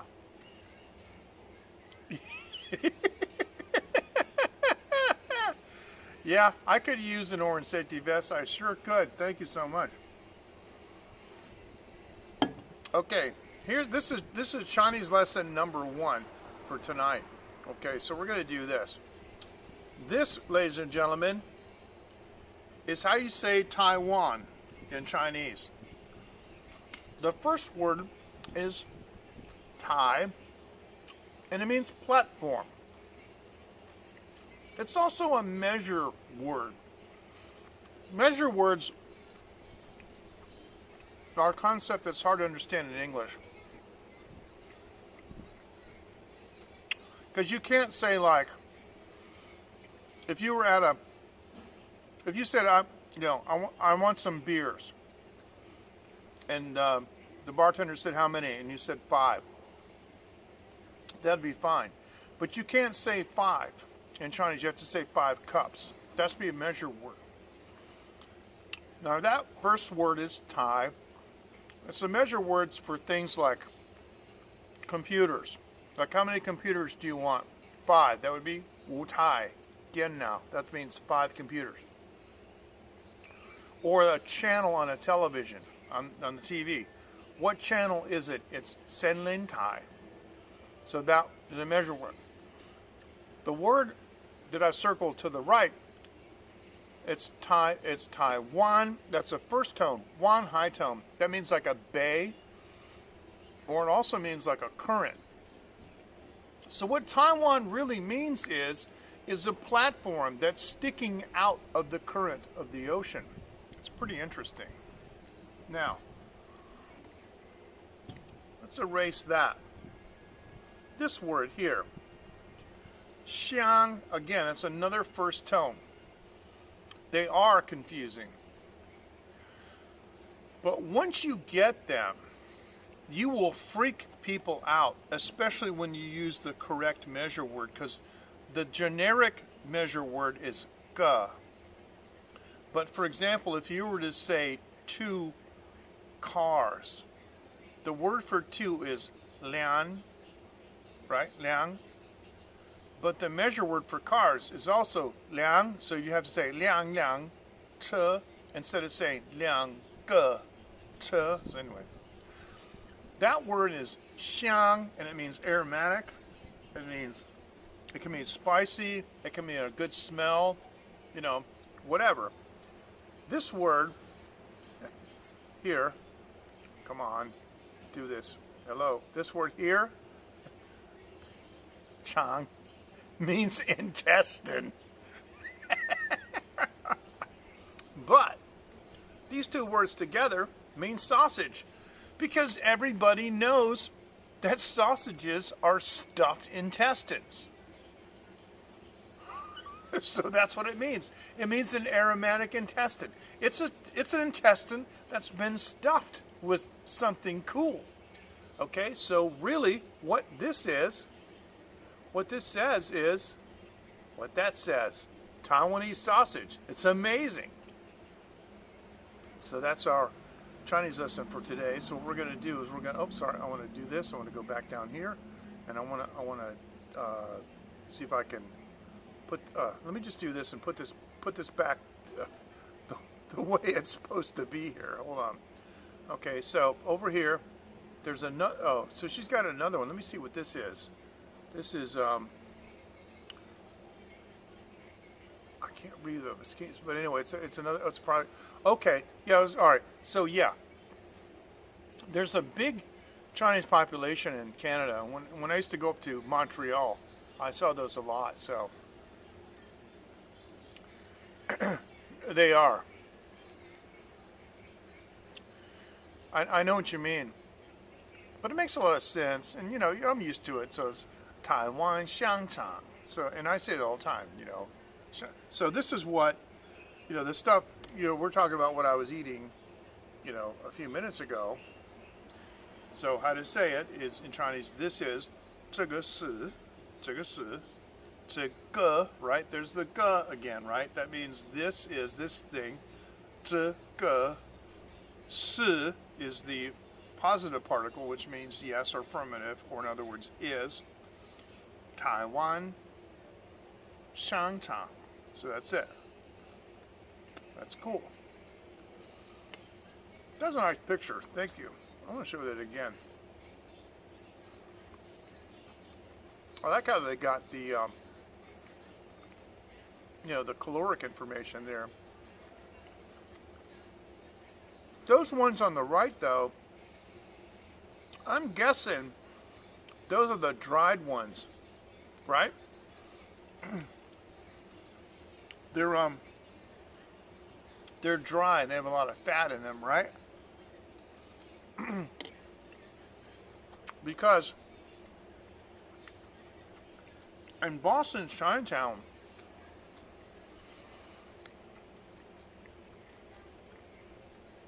yes, I know what you're talking about. They're all shrivelly and stuff, but they're really, really nice. They have them here too. And my wife's parents have this supplier. It's kind of a secret. I can't find it. He does a super spicy one and a smoked one. And they have another one too that's black.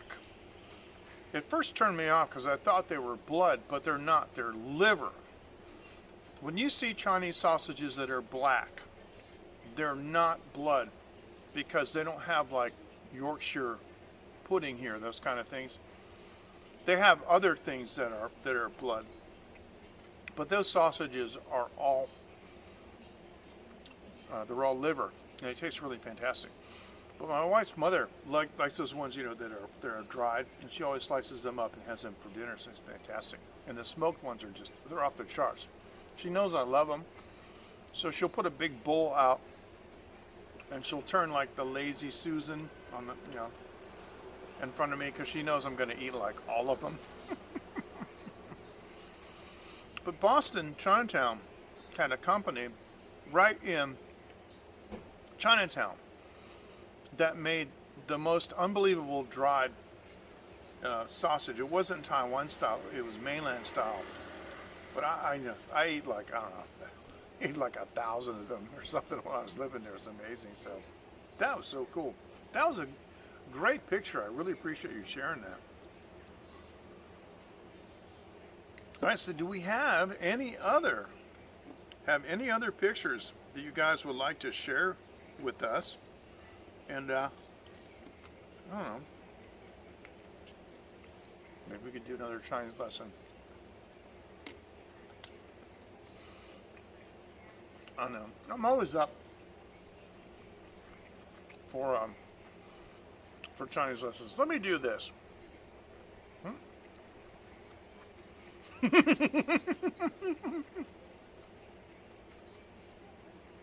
Turn the sound down. What I'm going to do is, I'm going to turn this off and back on. Whoops, sorry.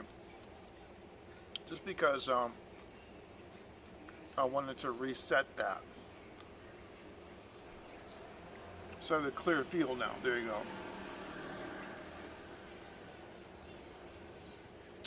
I got to talk to Jake about making that kind of fade out. You know, like with D-Live and some of the other platforms that we used over the years, you know, in their chat widgets, we can set the, even with Restream, you can set the dwell time, you know, so it lasts for like 10 seconds, 15, 20 seconds, whatever you want, you know, anywhere, you know, even permanently on.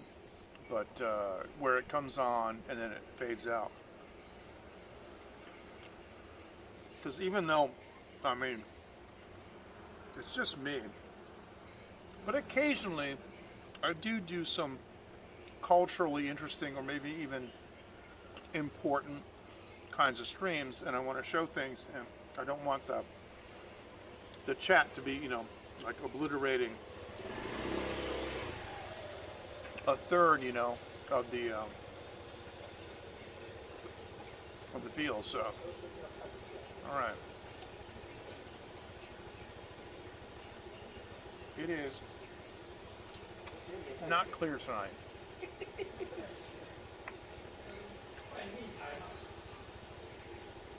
But the next couple nights, we should be seeing the moon. Now, my wedding anniversary is coming up.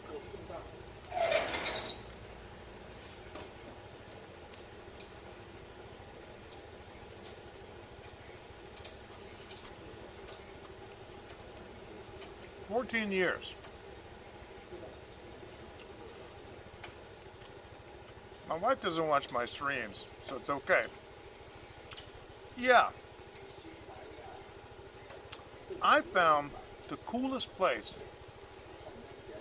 about 30 minutes away that actually has rooms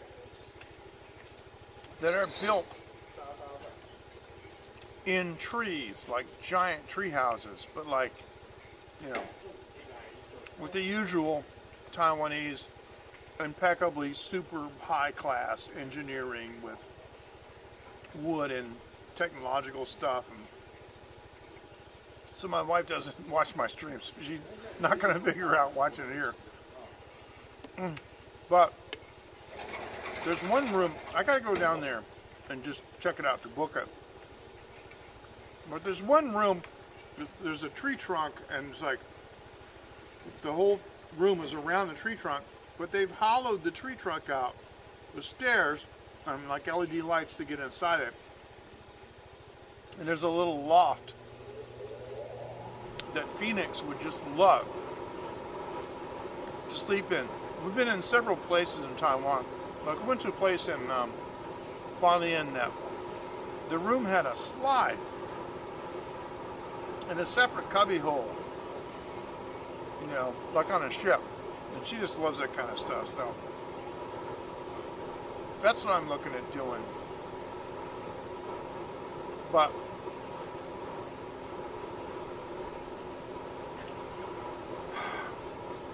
I'm going to tell you the rules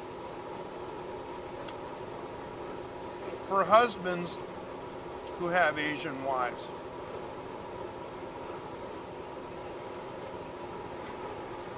Everything is about the range.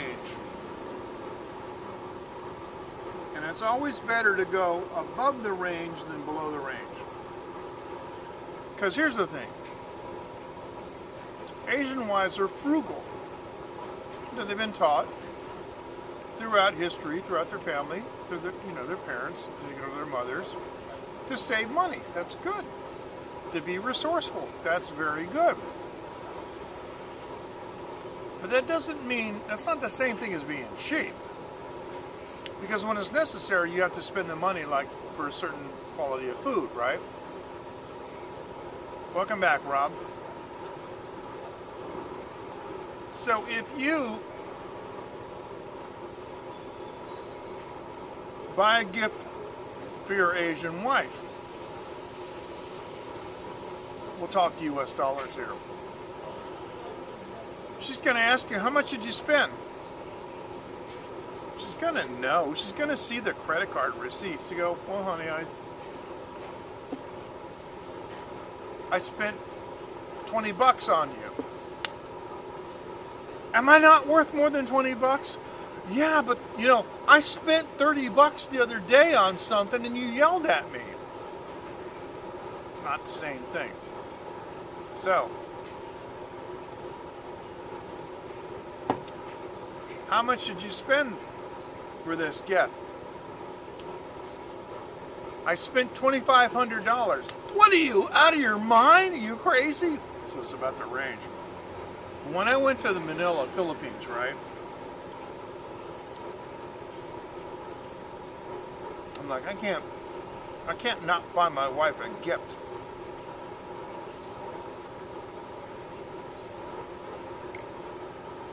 So to Michael Kors. We have Michael Kors in Taiwan. I see my wife looking at Michael Kors stuff. And there's a pocketbook that I'm going to swear, okay, on a stack of Bibles, hands over my heart, that pocketbook looks so much like the Todds and the other ones that, you know, like Coach that she really likes. It's 20,000 pesos. I bought it. And she says, how much was it? It's a lot of money. Smack. And I don't like it. I'm looking at the Todds. I'm looking at the Michael Kors. I'm a guy. I can't tell the difference. I'm sorry. The shape is the same. The color's the same. You know, there's like minor details about the zipper and the pull. And I'm like, okay, honey. So, nope, it isn't. It isn't the same.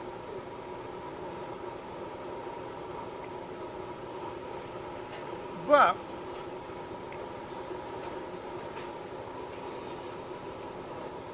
there's kind of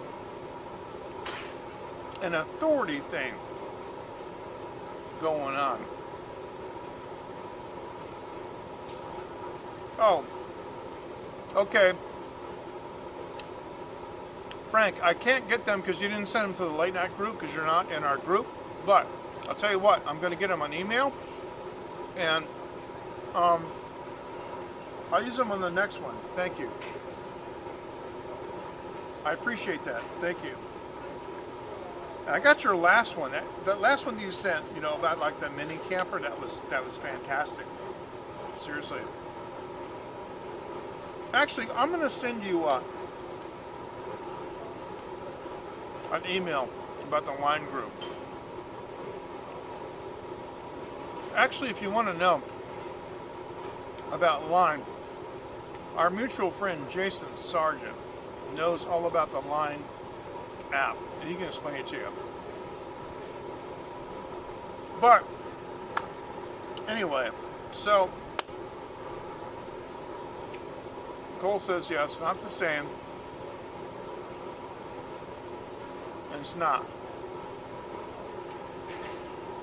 So you guys can understand that this is my anniversary. And where most husbands are all psyched, can't wait to show my wife, you know, how much I love her. I would marry her all over. You know, I want to stay with her forever, you know, into paradise and just, you know, forever. But in Asia, we're walking on eggshells. Because we give her a gift and we're like,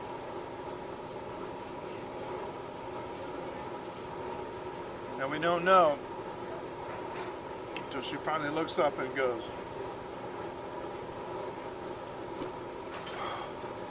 so there you go.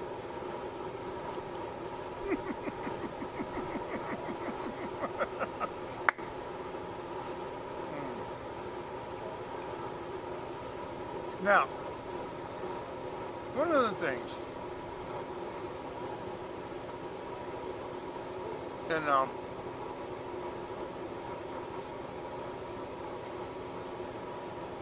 one of the things about my streams is that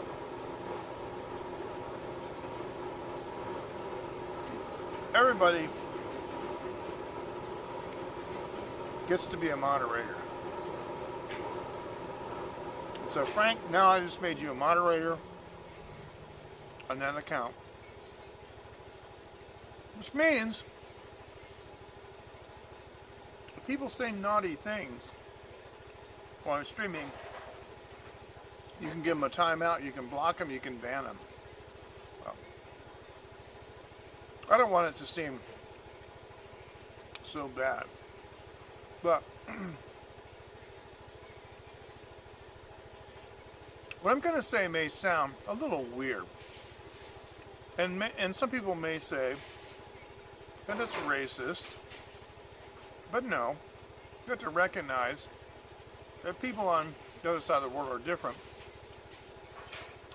Asian men are kind of immature for their age. I know several expat college professors that tell me that the most immature people they've ever met are college-age males.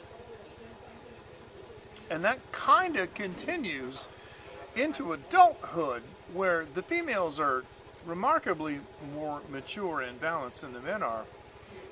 So understand that characteristically, Asian mothers warn their daughters against these immature acting men, and they try to rein them in and so forth. But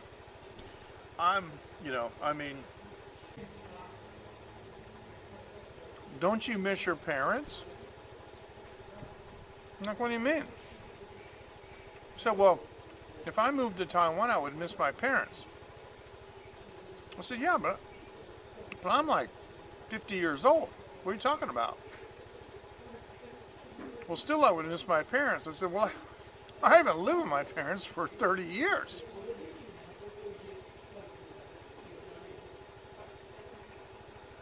So there's quite a different viewpoint there. And it's all about culture, you know.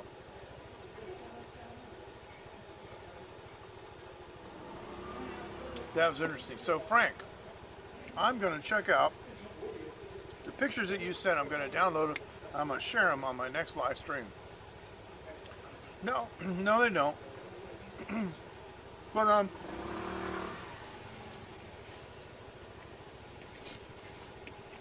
in particular, my Korean friends, like my best Korean friend, his dad, used to ask me, why does your father charge you rent?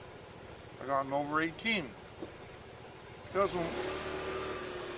my daughter and my two sons, they can live with me their whole life if they want. I go, yeah, not according to my dad. No. And like I said in the late night group, when I decided at age 22 that I was going to move to Boston, to pursue a recording career, and told me not to come back. I didn't for a long time. And when I did come back, I made it clear that I'm doing really well. I'm only coming down to see you, and I'm just going to be here for a little short time. And I had a 1954 Les Paul special in my guitar case, so.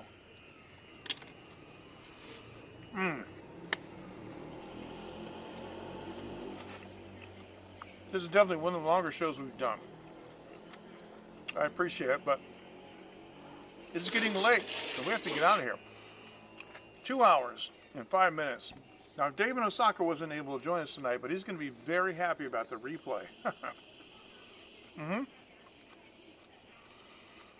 I know. But here's the thing, Nicole. My parents my dad didn't prepare me, so that's the thing.